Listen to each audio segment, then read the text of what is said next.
وصحابه وأولیاء أمته أجمعين برحمتك یا ارحم الراحمین۔ درود و سلام پڑھیے۔ الصلاۃ والسلام علیک یا سیدی یا رسول اللہ وعلی آلک وصحابک یا سیدی یا حبیب اللہ۔ باغ جنت کے ہیں باہر مدح خانے اہل بیت، باغ جنت کے ہیں بہرے مدح خانے اہل بیت، تم کو مژدہ نار کا اے دشمنان اہل بیت، تم کو مژدہ نار کا اے دشمنان اہل بیت، بے اجازت ان کے گھر جبریل بھی آتے نہیں، بے اجازت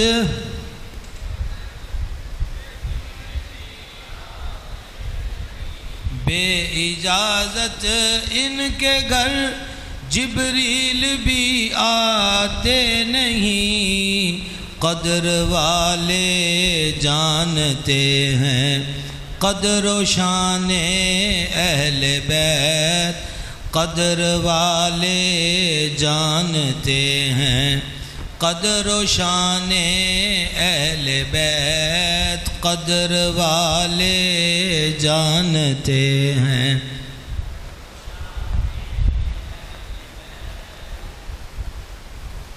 دولت دیدار پائی پاک جانے بیچ کر، دولت دیدار پائی پاک جانے بیچ کر، کربلا میں خوب ہی چمکی دکانیں اہل بیت، کربلا میں خوب ہی چمکی دکانیں۔ اب یہ ایک بڑا عجیب لفظ ہے دکانیں اہل بیت۔ دکان ہوتی ہے مال جہاں رکھ کر بیچا جائے، تو یہ کون سا مال ہے؟ بیچنے والا کون ہے؟ خریدنے والا کون ہے؟ مال کیا ہے؟ مالیت شے کیا ہے جو بک رہی ہے؟ تو اللہ کریم نے قرآن پاک میں فرمایا اللہ خریدار ہے مومنوں کی جانوں کا جنت کے بدلے میں۔ تو مشتری جو ہے خریدنے والا وہ اللہ ہے، اور بیچنے والے یہاں دکانیں اہل بیت سجی ہوئی ہے۔ کہا مالک اس بازار عشق میں اگر تو جلوہ گر ہوگا اور تو دیکھ کر چیزیں خریدے گا تو ہم بھی دکان سجا کر بیٹھے ہیں، کہیں علی اکبر سا حسین اور محجبین ہے اور کہیں علی اصغر سا معصوم ہے، سودا ہم نے رکھ دیا ہے، تیری مرضی ہے کس کو خریدتا ہے۔ تو استاد زمن نے کہا کہ پھر انہوں نے جو سودا اپنا بیچا ہے اس کے بدلے میں پایا کیا ہے؟ دولت دیدار پائی،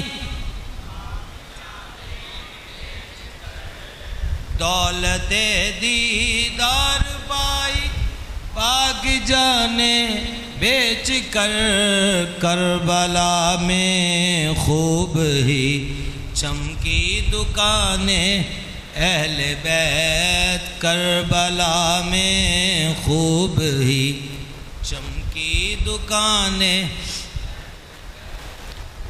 اب سامان آ گیا، بیچنے والا اپنی تیاری سے سامان لے کر بیٹھا تھا، خریدنے والے نے بھی اپنا جلوہ دکھایا۔ اب بعد میں کسی کی آنکھ کھلے اور وہ یہ کہے کہ ہم بھی جا کے دیکھتے ہیں شاید کو ہمارا بھی خریدار ہو، تو استاد زمن نے کہا اپنا سودا بیچ کر بازار سونا کر گئے، اپنا سودا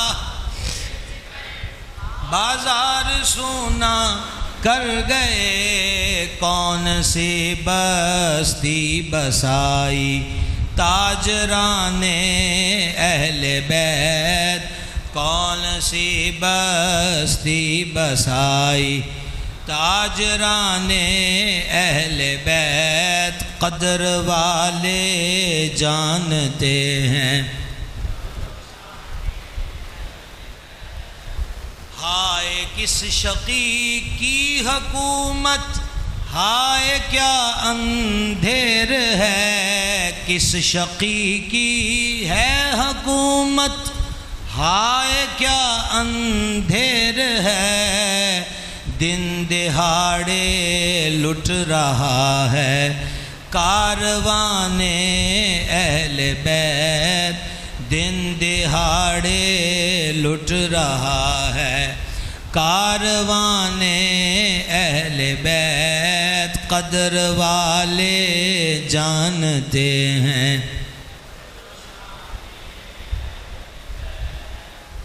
شہادتوں کے بعد بھی ان خسیسوں اور کمینوں کے سینوں میں جو بغض کی آگ تھی وہ ٹھنڈی نہیں ہوئی اور شہیدان کربلا کے اجسام شریفہ پر ان ناپاکوں نے اپنے گھوڑے دوڑائے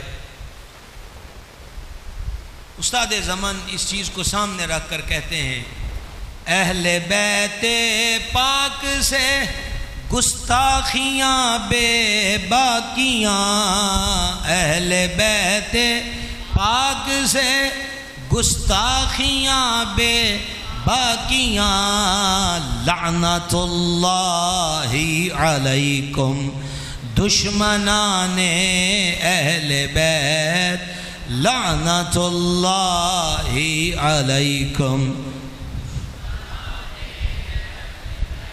لعنت اللہ علیکم دشمنان بس قدر والے جانتے ہیں شہادتوں کے بعد مقدس سروں کو نیزوں میں پرو کر لہرایا گیا دکھانا کیا تھا کہ جو یزیدی سامراج کے خلاف اٹھے گا اس کا انجام یہ ہوگا کہ سر تن سے جدا کر دیے جائیں گے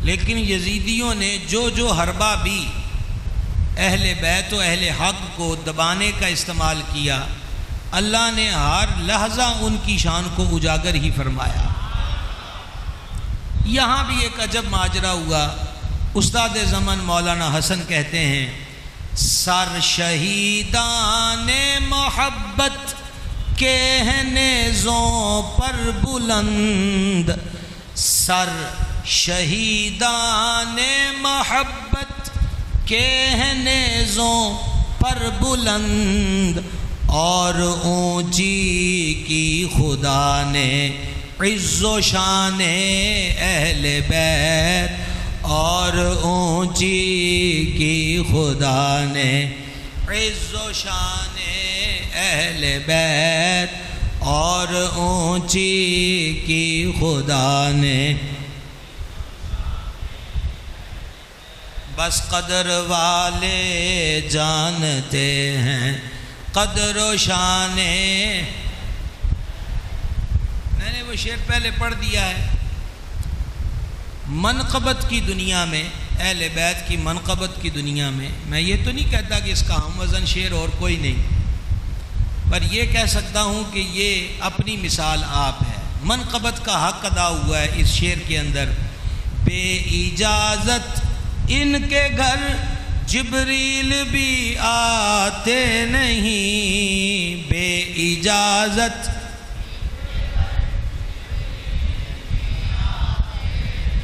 یہ معمولی سی بات نہیں ہے یہ معمولی سی بات نہیں ہے بے اجازت ان کے گھر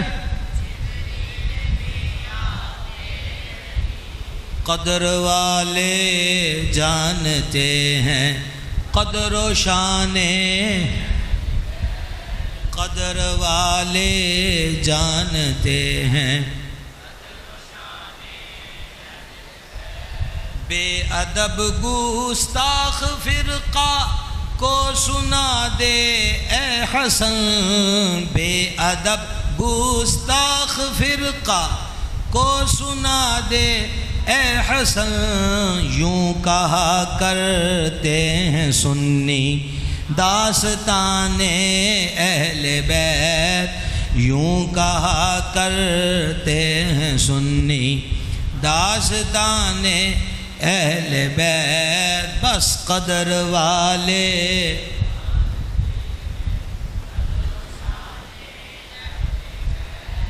گرامی قدر حضرات، 10 محرم کا دن ایک بار پھر رونق افروز ہوا۔ ایک نکتہ آپ کی خدمت میں عرض کرنا چاہتا ہوں، بڑے غور کے ساتھ سماعت کیجیے گا۔ حضور سرور عالم صلی اللہ تعالی علیہ وآلہ وسلم کے 2 اور 1 قول کے مطابق 3 صاحبزادے ہوئے، حضرت سیدنا ابراہیم، حضرت سیدنا قاسم اور حضرت سیدنا طاہر۔ عبداللہ نام بھی ذکر ہوا۔ تینوں شہزادے جو تھے میرے آقا علیہ السلام کے حقیقی بیٹے، تینوں صاحبزادے، ان کا چھوٹی عمر میں وصال ہو گیا۔ جب شہزادوں کا یکے بعد دیگرے وصال ہوا تو بعض کفار مکہ نے نبی مکرم علیہ السلام کی ذات ستودہ صفات کے لیے معاذ اللہ ابتر کا لفظ استعمال کیا۔ ابتر اس کو کہتے ہیں کہ جس کی آگے نسل نہ چلے، مقطوع النسل ہو جائے، اسے ابتر کہتے ہیں۔ یہ وہ خوشی سے کہہ رہے تھے، تانا بھی دے رہے تھے، مینا بھی مار رہے تھے، اور وہ یہ کہتے تھے کہ جس کا بیٹا ہی نہیں ہے اس کا آگے کیا نظام ہونا ہے، اس کا آگے کیا نام رہتا ہے۔ اور یہ بیٹوں کے بارے میں شدت کا جو مزاج ہے، یہ دور جاہلیت سے ہمارے ہاں پنپا ہے اور ہمارے تک پہنچا ہے کہ بیٹیوں کو منحوس سمجھنے لگ گئے اور بیٹوں کو ہی سب کچھ سمجھنے لگ گئے۔ تو وہ کہتے ہیں اب یہ نام زیادہ دیر نہیں رہے گا، یہ سرکار کے نام کی بات ہو رہی ہے، زیادہ دیر نہیں رہے گا، بس یہ کہانی ہو جائے گی، نام ختم ہو جائے گا، بیٹا ہی کوئی نہیں بچا، نسل کیسے آگے چلے گی۔ اللہ تبارک و تعالی نے ہمیشہ اپنے محبوب پر کی گئی تنقید اور اچھالے گئے کیچڑ کا قرآن میں جواب دیا ہے۔ یہاں پر بھی احکم الحاکمین جل شانہ نے سورہ کوثر کو نازل فرمایا۔ بسم اللہ الرحمن الرحیم، انا اعطیناک الکوثر، بے شک حبیب ہم نے آپ کو کوثر عطا فرمایا۔ کوثر سے مراد حوض کوثر ہے۔ حوض کوثر کے لیے کریم آقا علیہ السلام نے فرمایا کہ 2 نہریں ظاہری اور 2 نہریں پوشیدہ، باطنی اور ظاہری نہریں جب سے حوض کوثر بنا ہے تب سے اس میں مسلسل گر رہی ہیں۔ اور حضور اقدس علیہ السلام نے فرمایا حوض کوثر کا جو پانی ہے وہ دودھ کی طرح سفید، شہد سے زیادہ میٹھا اور خوش ذائقہ ہے۔ اور فرمایا کہ حوض کوثر کے کناروں پر جو برتن ہیں، آب خورے ہیں، کٹورے ہیں، گلاس ہیں، ان کی تعداد آسمان کے ستاروں کے برابر ہے۔ اور حضور اقدس علیہ السلام خوش نصیبوں کو خود اپنے مبارک ہاتھ سے جام عطا فرمائیں گے اور یہ بھی حدیث پاک میں مضمون موجود ہے کہ میرے حوض کوثر پر بہت سے گروہ اور جماعتیں آئیں گی، لیکن درود پڑھنے والوں کو ہم دور سے پہچان جائیں گے کہ درود پڑھنے والے آ گئے۔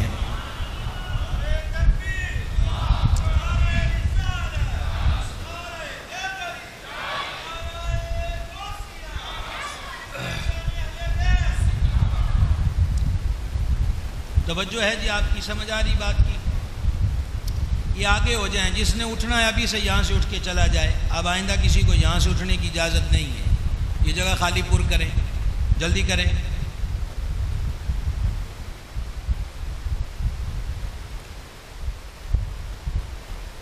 گزارش یہ کر رہا تھا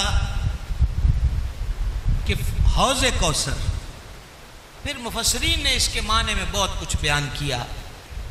ہر خیر ہم نے حبیب تمہیں دے دی، خیر کثیر تمہیں عطا کر دی۔ فصلی لربک وانحر، محبوب اپنے رب کے لیے نماز پڑھیے، قربانی دیجئے۔ اب دیا دشمن کو جواب، یعنی یہ حسین ربط ہے کہ محبوب کے 3 شہزادوں کا وصال ہو گیا، دشمن میڑے مار رہے ہیں، اللہ اپنے محبوب سے مخاطب ہے، پیارے ہم نے تمہیں خیر کثیر دیا ہے، محبوب ہم نے تمہیں کوثر دیا ہے، محبوب ہم نے تمہیں ہر فضیلت دی ہے، محبوب ہم نے تمہیں ہر خیر دی ہے۔ اب یہ کہہ کر فرما فصلی لربک وانحر، آنا میرے حضور سجدہ ریز ہو، قرب کے لمحات جو مزید ہیں اس کو بڑھا تاکہ توجہ ادھر سے ہٹے۔ اور یہ 2 باتیں کر کے فرمایا ان شانیہ کا هو الابتر، محبوب رہ گئی گالوں مینے مارنا آڑیاں دی، تو ابتر تیری ذات نہیں ہے، وہ جو تیرا بدخواہ ہے، وہ جو بک بک کرنے والا ہے، بے نسلہ وہ ہے، ابتر وہ ہے، تیری ذات ابتر نہیں ہے۔ اچھا اب سوچنے کی بات ہے کہ اتنے تگڑے اور فاش دشمن کو رب نے جواب دیا، اور یہ جواب میرا اور آپ کا نہیں ہے کہ تانے مینے کا جواب تانے مینے سے دے دیں اور غصہ ٹھنڈا ہو جائے، بات ختم ہو جائے، یہ اللہ کا جواب ہے۔ اب بیٹے تو اس کے بعد پیدا نہیں ہوئے، پھر ابتر کہنے کے تانے کا جو جواب تھا وہ کس صورت میں دیا جائے کہ نسل سلامت رہے گی؟ پورے کفار کی اس بکواس و بک بک جو حبیب کی ذات پر کی کہ یہ مقطوع نسل ہو گئے، ان کی نسل آگے نہیں چلے گی، تو گویا رب فرما رہا محبوب کیسے نہیں چلے گی، حسن اور حسین ہم تمہیں عطا فرمائیں گے۔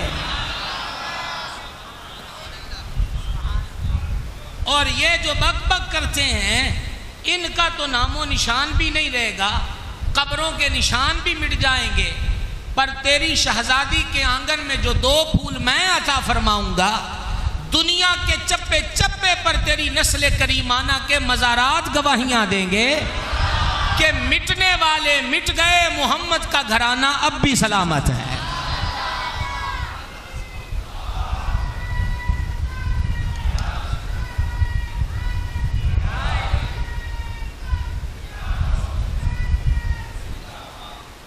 محبوب وجہ کائنات ہیں، محبوب سبب کائنات ہیں، محبوب سبب وجود کائنات ہیں، سبب ثبات کائنات ہیں۔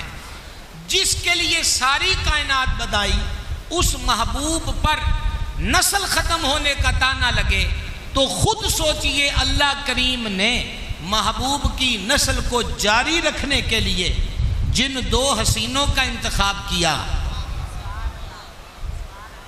ان کے مقام اور مرتبے کا عالم کیا ہوگا؟ یہ کوئی معمولی سی بات نہیں ہے، ان کی رفعت مقامی کا عالم کیا ہوگا؟ اچھا پھر کیا ہوا؟ اب یہ 2 کو عطا کرنا ہے، تو پھر 2 کو عطا کرنے کے لیے کیا کیا؟ مارج البحرین یلتقیان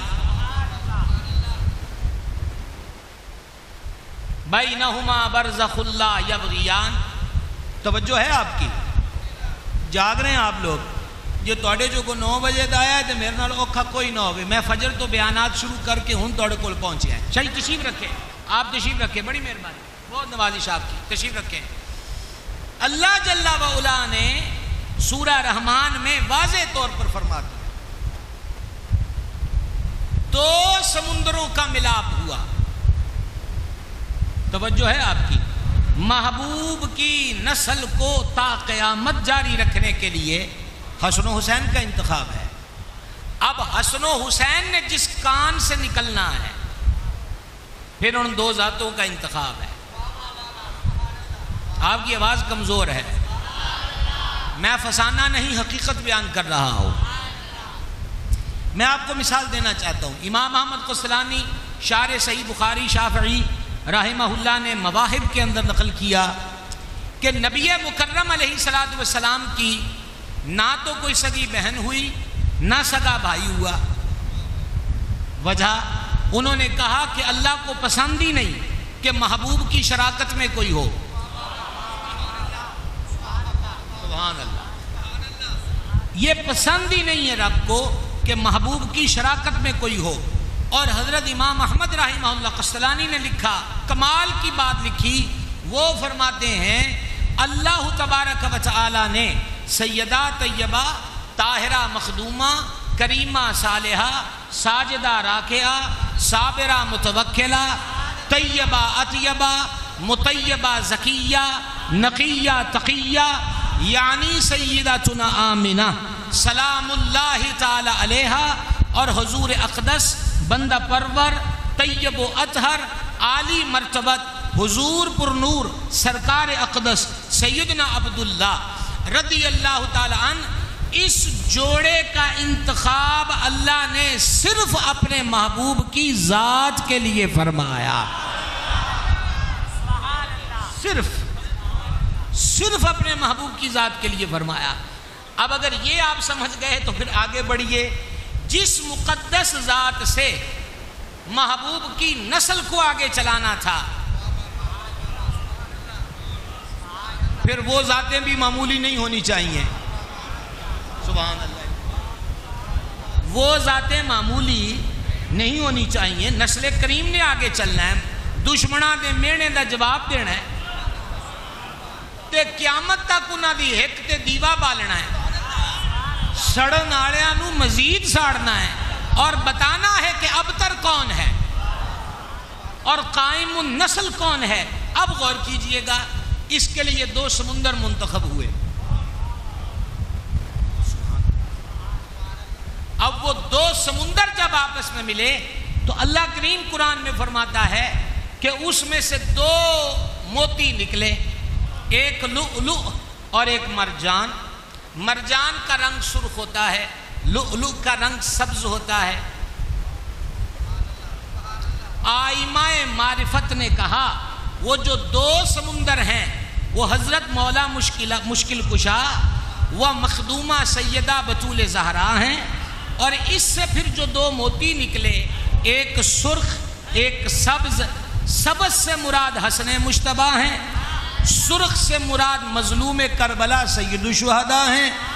اور کہا یہ رنگتوں میں 2 رنگتیں کیوں؟ کہا ان کو زہر دے کے شہید کیا گیا، ان کی گردن کو کاٹا گیا، سر عام خون بہا گیا. وہ شہادت سری کی علامت ہے، یہ شہادت جہری کی علامت ہے.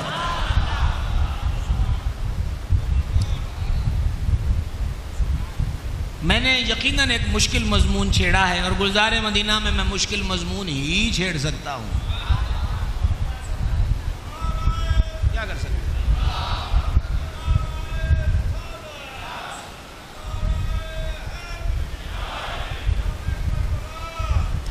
کیونکہ سارے آپ پرانے ربط والے لوگ ہیں، کہیں نہ کہیں تو پہنچ ہی جائیں گے.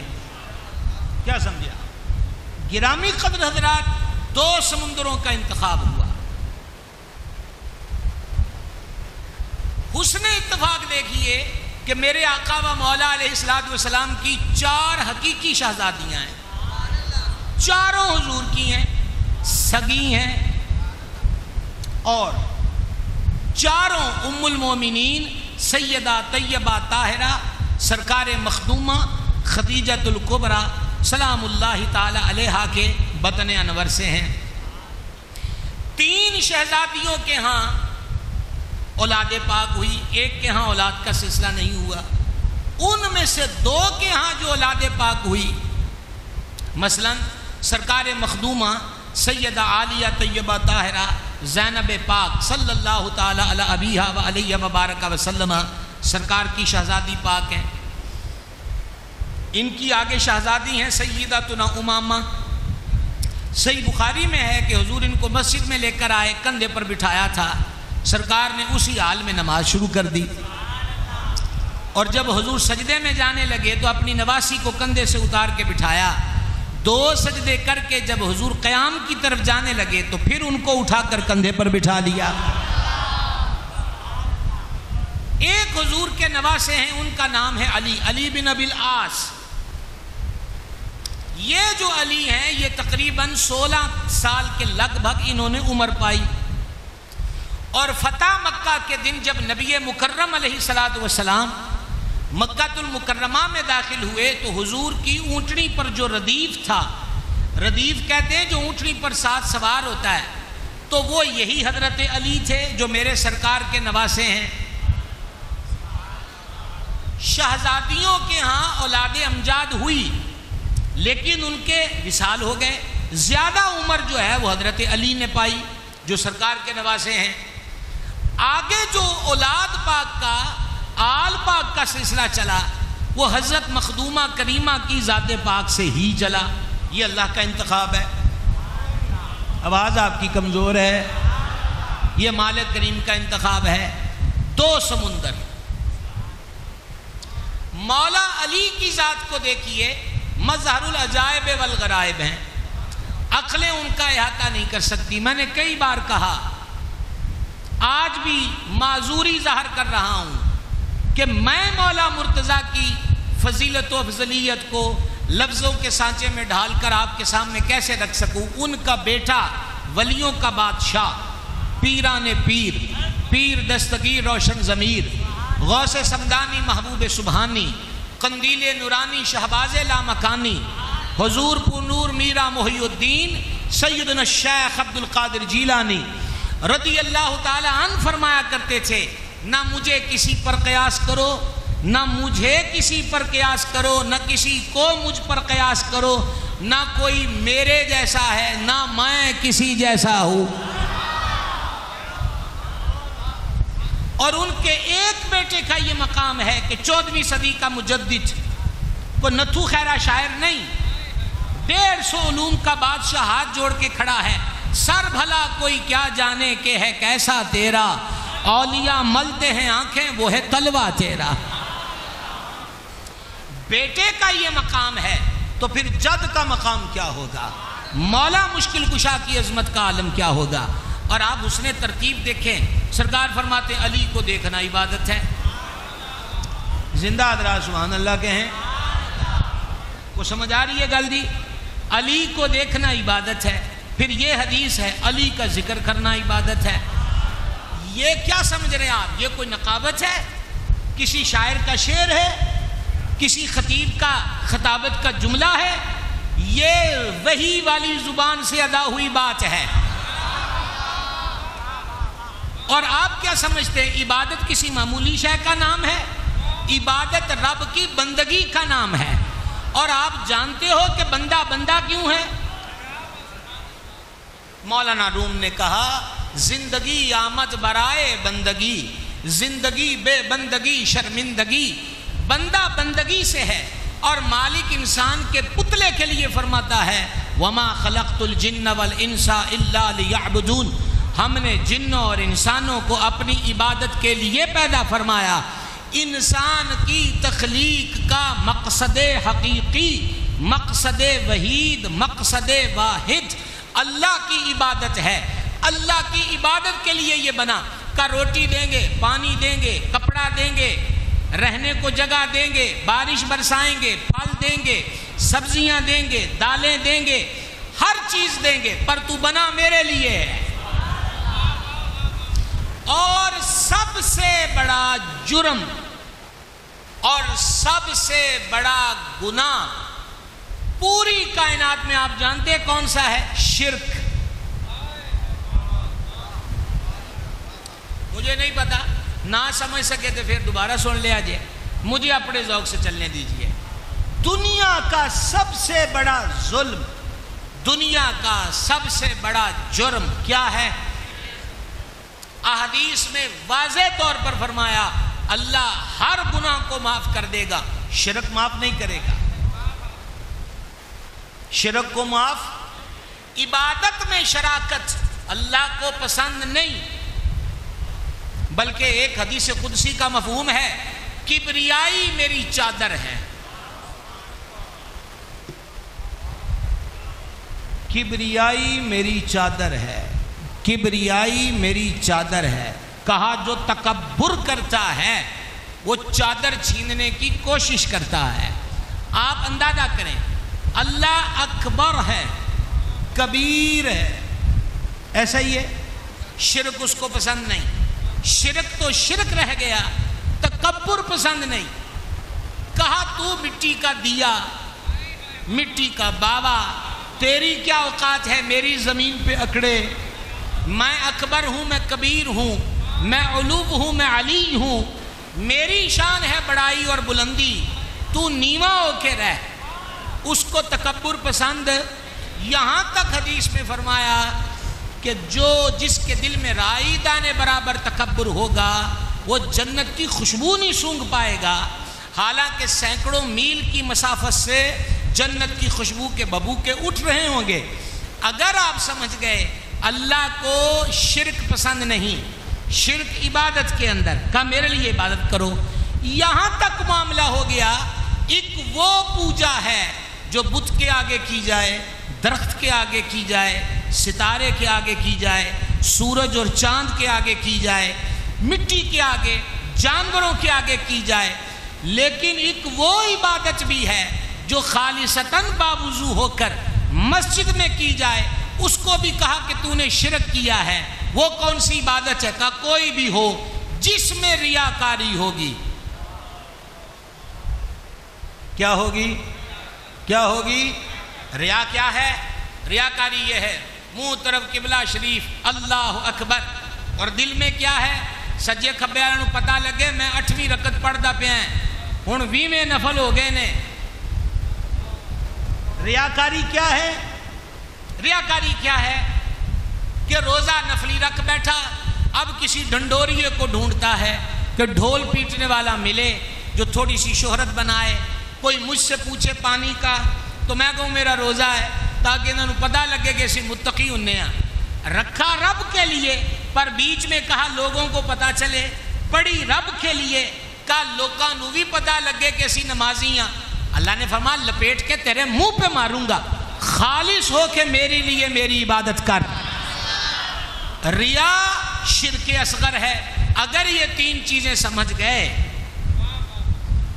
اگر یہ تین چیزیں سمجھ گئے، اسے شرک پسند نہیں، معافی کوئی نہیں، تکبر پسند نہیں، معافی، عبادت میں ریا اس کو پسند نہیں کہ اسے شرک اصغر کہا گیا، اور بنایا اس کو کس لیے ہے؟ عبادت کے لیے۔ ساری سمجھ میں آ گئی ہو، اب مزہ لو ان دونوں حدیثوں کا۔ علی کو دیکھنا عبادت ہے،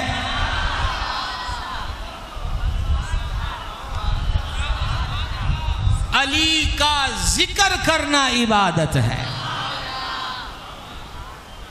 کسی مولوی کا قول نہیں ہے، کسی مولوی کا قول نہیں ہے کہ آپ پریشانی میں سبحان اللہ کہیں، سمجھا رہی ہے، کسی مفسر محدث کا نقطہ نہیں ہے کہ آپ کہ میں نہیں مانتا۔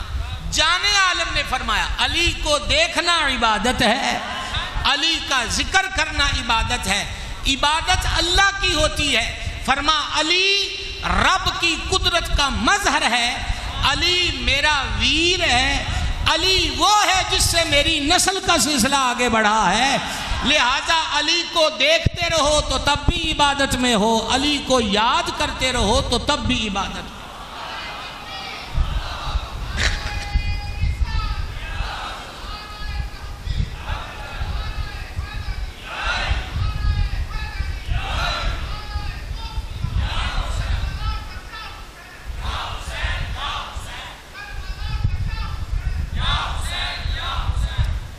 سمجھ آ رہی ہے بات کی؟ جب نسل کو آگے چلانا ہے کا جوڑا منتخب ہوگا. اور بات کیجئے سیدہ طیبہ طاہرہ مخدومہ کائنات کی. سیدھی سی بات ہے اور صاف بات ہے. دنیا کی ساری لغتیں ڈکشنریاں اکٹھی کر لو اور منقبتوں کے الفاظ ڈھونڈ ڈھونڈ کر لڑیوں پہ لڑیاں پروتے جاؤ تو مخدومہ جس گلی سے گزر فرمائیں ان کے نالین اقدس کو جو خاک لگے اس خاک کی فضیلت بیان کرنے کا بھی حق ادا نہیں ہو سکتا. وہ تگڑے ہو کے سبحان اللہ کو تسی کو وفات شدہ تے نہیں ہو،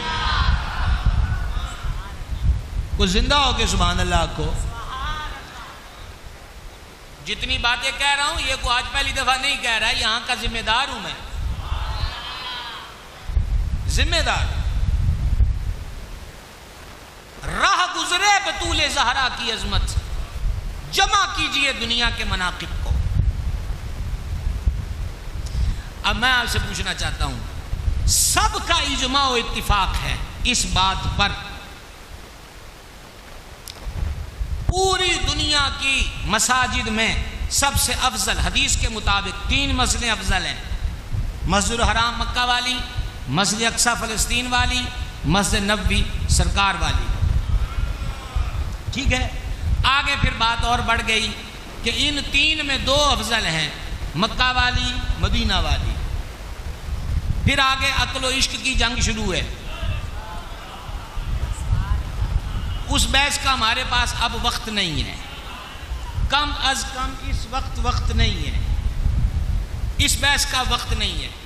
عرض یہ ہے اس پر اتفاق ہے کہ ساری کائنات کی جملہ مساجد بما کعبہ شریف، نہ صرف کعبہ بلکہ عرش، وَهُوَ رَبُّ الْعَرْشِ الْعَظِيمِ، عرش عظیم جو رب کا عرش ہے. اور جنت تو پھر چیز ہی کیا ہے عرش عظیم کے آگے. ساری چیزوں سے زمین کا وہ ٹکڑا افضل ہے جہاں اللہ کے محبوب روضہ انور میں آرام فرما ہے.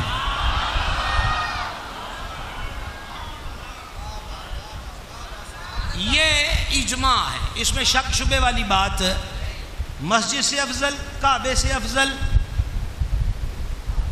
جنت سے افضل، کرسی سے افضل، عرش سے افضل، لوح سے افضل. کون سی جگہ؟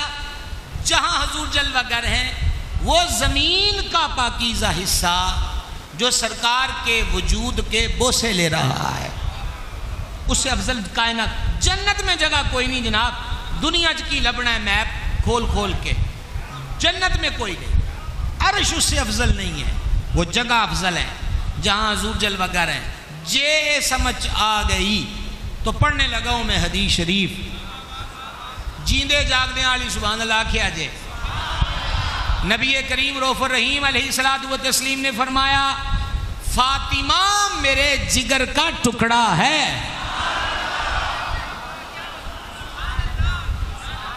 بولیے، یہ بھی کسی نقیب کی نقابت نہیں، خطیب کا خطابت کا جملہ نہیں، کسی شاعر کی تعلی نہیں، کسی ادیب کی سخنوری نہیں ہے، بزلہ سنجی نہیں ہے.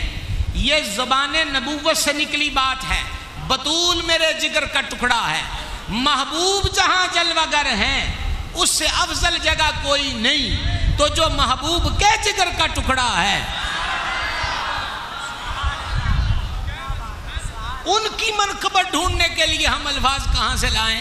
بس اعلیٰ حضرت کی بولی میں یوں کہیں کیا بات رضا اس چمنستان کرم کی، زہرا ہے کلی جس میں حسین اور حسن پھول. تو گرامی قدر حضرات، دشمنوں کو جواب دیا محبوب بے نسلے وہ ہیں، تو نہیں ہے، ہم نہیں روش دیں گے. اللہ قادر ہے. ایک ہے سنت جاریہ، عادت جاریہ، اور عادت جاریہ سے ہٹ کر بھی کام ہوتا ہے. مثلاً اولاد کیسے پیدا ہوگی؟ ماں باپ کے ملاپ سے. اور حضرت عیسیٰ علیہ السلام کو کیسے پیدا کر دیا؟ بغیر باپ کے. کاسی دسنا ہے، عادت وہی ہے، معمول وہی ہے، پر اسی کار انج بھی سکتے ہیں. سبحان اللہ. لیکن اب ایک اور تصور بن گیا کہ ماں اور ماں کا رحم کوکھ اور اس میں 9 ماہ کا قیام، یہ تو ضروری ہوا. حضرت آدم کو مٹی سے بنا دیا، فرما ہم بغیر ماں باپ کے بھی بنا سکتے ہیں. اب یہ تو مٹی سے بنے، اب کیا ہوگا؟ فرما اس میں سے بھی ہم کچھ بنا سکتے ہیں. پسلی کی ہڈی نکالی، بی بی حوا کو بنا دیا. تو سنت جاریہ وہی ہے کہ ماں باپ سے اولاد پیدا ہوگی، لیکن قدرت کا ظہور جا بجا کرتا ہے اور ہوتا ہے. گرامی قدر حضرات، اللہ کریم نے یہاں نظام کو حسن بخش دیا کہ باپ کے بیٹوں سے نسل آگے چلتی ہے. محبوب دشمنہ دے میڑیاں دا جواب اساں دینا ہے. تیری پاک آل کا سلسلہ تیری شہزادی بطول زہرا سے چلائیں گے، اور ایسا چلائیں گے کہ کائنات میں ایسا سلسلہ نظر ہی نہیں آئے گا. سمجھنے بات کو؟ تو اس سلسلے کو چلانے کے لیے مولا مرتضیٰ و مخدومہ کریمہ کا انتخاب ہوا. پھر اس کے بعد کیا ہوا؟ پھر یہ سمندر سے 2 موتی نکلے. اب آپ غور کریں، اب آپ غور کریں. حافظ الحدیث امام ہیثمی نے مجمع الزوائد میں اس حدیث کو نقل کیا. کوئی گپ شپ نہیں ہے، مستند حدیث ہے. جنت اور جہنم ویلے جو بیٹھے نے آپس بحث چھیڑ لئی. ایک مرتبہ اعلیٰ حضرت کی بولی سے ہمیں پتہ چلا کہ ایک مرتبہ آسمان اور زمین میں بھی ٹھن گئی. انہیں بھی آپس سے بڑا روڑا پایا.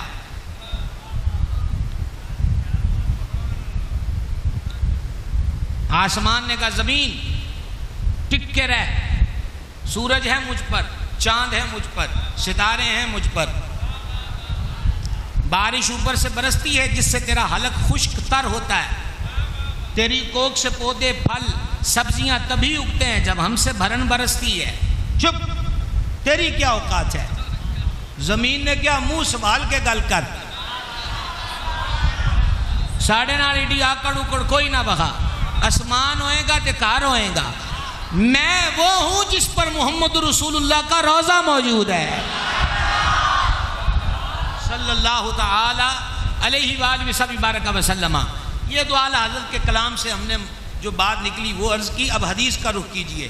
جنت اور جہنم آپس میں گفتگو چل نکلی. دوزخ نے کہا میں تم سے فوق ہوں، بالا ہوں، بہتر ہوں. جنت نے کہا نہیں میں تم سے افضل و بہتر ہوں. دوزخ نے کہا اپنی بہتری پر کو دلیل دے. جنت نے کہا میرے اندر حوریں ہیں، غلماں ہیں، سندس و استبرق کے پردے ہیں، ریشم کے غلاف ہیں، ملائم گدے ہیں، سونے چاندی کے گھر ہیں، آر پار کا منظر دکھتا ہے، شہد کی، شراب طہورہ کی، دودھ کی نہریں ہیں، سکون، راحت، قرار ہے. اللہ کریم کی رحمت کا میں محبت و مرکز ہوں.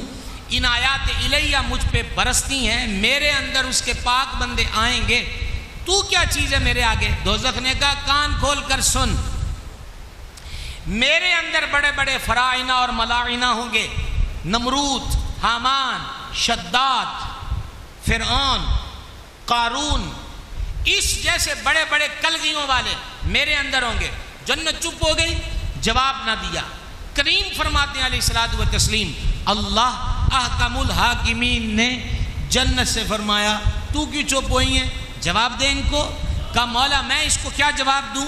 اللہ رب العزت نے جو فرمایا اسی سے سمجھ جائیے کہ میں آپ کو کیا سمجھانا چاہتا ہوں. مالک نے فرمایا جنت تو جہنم کی بات سن کر چپ ہو گئی ہے، اس کو جواب دے. کیا میں نے تجھے، یہ اللہ جنت سے فرما رہا ہے، کیا میں نے تجھے حسن اور حسین کے ذریعے زینت نہیں بخشی؟ کیا میں نے تمہیں حسن اور حسین کے ذریعے،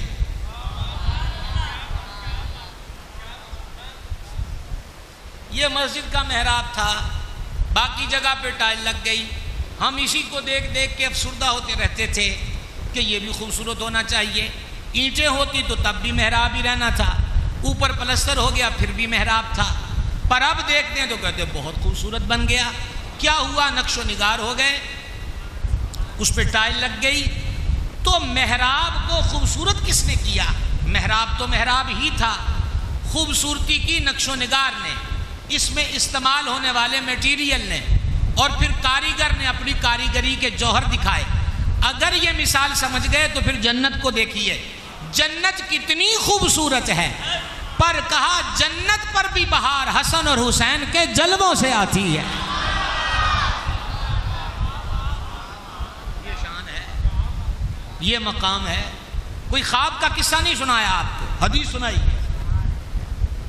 کیا میں نے تجھے حسن اور حسین کے ذریعے زینت نہیں بخشی؟ کمال ہو گیا ہے۔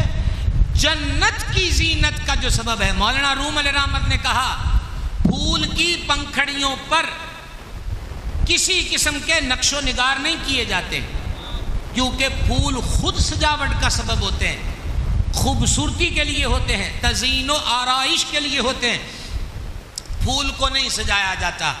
جنت کتنی خوبصورت ہے، پر وہ کتنے خوبصورت ہیں جو جنت کو خوبصورت بنا رہے ہیں، وہ کتنے حسین ہیں جو جنت کو حسن بخش رہے ہیں، اور وہ ذات امام حسن ہے اور امام حسین ہے۔ پھر آپ دیکھیے اتفاقیہ باتیں نہیں ہیں، مشیت خداوندی ہے۔ اچھا جی، زیادہ نیند تو نہیں آئی؟ بولیں گے ذرا؟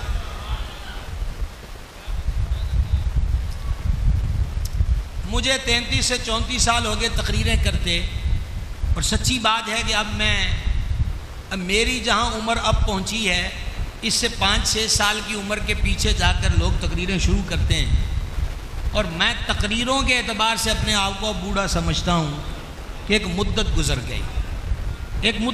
گئی۔ تو اب بھی جب آ کر بیٹھا تھا کچھ سمجھ میں نہیں آتا تھا کہ ابھی 2 جگہ میں بیان کر کے آیا ہوں، جا کر یہاں سے پھر بیان کرنا ہے۔ تو گلزار مدینہ میں کم از کم یہ ہوتا ہے کہ اپنے ریچ کی باتیں ہو جاتی ہیں، ذوق کی باتیں ہو جاتی ہیں، باقیوں کو تو دونی کا پہاڑا پڑھانا پڑتا ہے، 1 دونی 2 دونی 4، سمجھا گئی ہے۔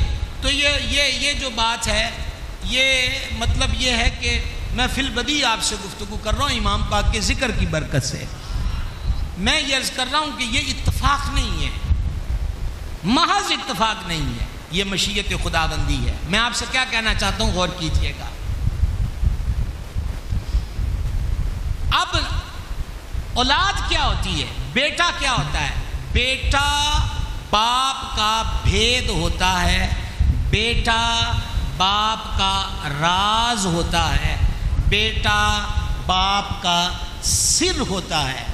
کسی نے باپ کو دیکھنا ہو تو وہ بیٹے میں نظر آتا ہے، اور بیٹے میں دیکھیے تو بیٹے میں اس کا باپ نظر آتا ہے۔ یہ میں نے آپ سے حقیقی بات ذکر کی، منقول شدہ بات ذکر کی ہے کہ بیٹا باپ کا راز ہوتا ہے۔ محبوب یہ جو تانے مار رہے ہیں نا، بے نسل یہ ہیں، چلائیں گے، خوب چلے گی تیری نسل پاک۔ پہلے 2 سمندر ملیں گے، پھر لؤلؤ اور مرجان نکلیں گے، اور لؤلؤ اور مرجان یعنی حسنین کریمین وہ ہوں گے، ایک سر انور سے سینے تک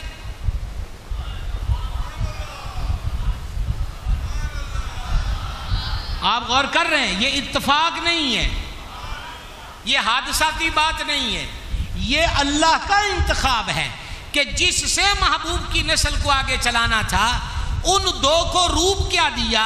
امام حسن سر سے سینے تک، امام حسین سینے سے قدموں تک، حضور کی کامل تصویر 2 کو ملایا جائے تو کامل جلوائے مصطفیٰ ظاہر ہو یا ہوتا ہے۔ تو بیٹا کیا ہے؟ باپ کا سر، یہ سر نہیں بول رہا، سر، راز، بھید۔ بیٹا باپ کا راز ہوتا ہے کہ جس سے تیری نسل چلے گی، تیرے حسن، تیرے جمال، تیرے کمال، تیرے اوصاف کا وہ مظہر اتم ہوں گے۔ الگ کر دیے جائے تو جلوے کی تکمیل نہیں ہوگی، دونوں ملیں گے تو تیری سیرت بھی نظر آئے گی، تیری صورت بھی نظر آئے گی۔ کیا بات ہے! سایہ نہیں بنایا، کیا کہیں آپ سے؟ سایہ نہیں بنایا، سایہ نہیں بنایا، بنایا نہیں بنایا۔ حضور کا سایہ نہیں تھا علیہ الصلوۃ والتسلیم۔ سایہ نہ ہونے کے اسباب بیان کیے، وجوہات بیان کی، ان میں سے ایک سبب یہ ہے سایہ، سایہ، پرچھاواں، ظل، پرچھائی، چھایا، یہ سارے لفظ ایک کے لیے بولے جاتے ہیں۔ ظل عربی میں کہتے ہیں، ظل زوئیں کے ساتھ۔ سایہ نہیں بنایا، کیوں؟ سائے میں اصل بندے کی پرچھائی ہوتی ہے اور اس کی مثلیت کا گمان بھی ہوتا ہے، عکس بھی ہوتا ہے، شبیہ بھی ہوتی ہے۔ مثلا میرا پرچھاواں اگر ہو، یعنی اب تو یہاں پر نہیں پڑے گا، جہاں پڑے گا تو میں نے امامہ شریف للہ الحمد باندھا ہے تو پرچھاوے میں امامہ ہی ہوگا، ٹوپی نہیں۔ ایسا ہی ہے، بولے تو ذرا۔ ہاتھ میں چھڑی پکڑی ہے تو پرچھاوے میں چھڑی نظر آئے گی، توپ نہیں، بندوق نہیں۔ یعنی پرچھاواں مثلیت، مثلیت سمجھتے ہیں؟ پنجابی میں کہتے ہیں ورگا۔